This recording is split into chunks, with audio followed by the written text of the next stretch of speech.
Қайлы күн, құрметті қазылар алқасы. Мен Мұстахи Ақбөбек, нөмірі 4-ші жалпы білім беретін орта мектептің 10-шы сынып оқушысымын. Бүгін сіздердің назарларыңызға қазақ халқының көне дәстүрлерінің бірі құсбегілік өнеріне арналған сұхбатымызды ұсынамыз.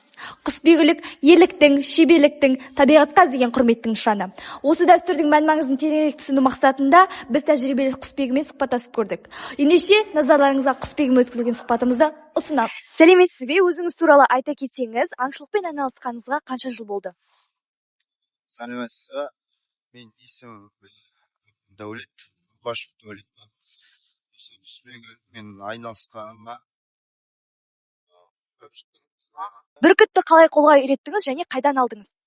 Оны бүркітті дейтін, жалпы қолға үйрету дейтін, жалпы оңай емес.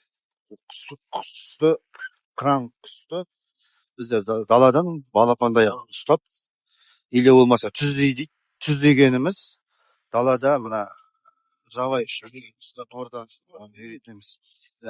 Сосын балапанды ұядан алған бұл үстекі екі мысалға біреуі қолбала деп айтатын болсақ, ұядан алған қолбала деп айтсақ, түз дегеніміз далада ұшып жүрген түсті бүркітті түз дейміз.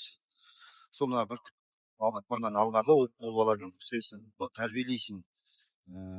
Оны дейтін өзіңнің баланды қалай қараса, оны да бүркітті де дәл солай бауын баптайсың. Құсқа қандай күтім жасайсыз және қандай ат қоясыз? Құсқа күтім жасағаны, мына құсқа дейтін мысалға ет береміз, далада аңға саламыз, күтімі дейтін өте жақсы болу керек. Ал күтімі нашар құс дейтін аңға түсе алмайды.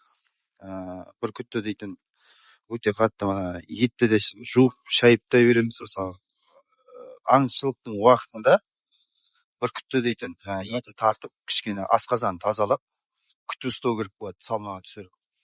Ал түлектің уақытында, бүркітті түлейтін уақыты болады, жаздың мезгілінен түлетеміз. Сол кезде далада қандай аңды алып жесе, соны әкет беруіңіз керек болады. Қалай да соны беруіңіз керек болады.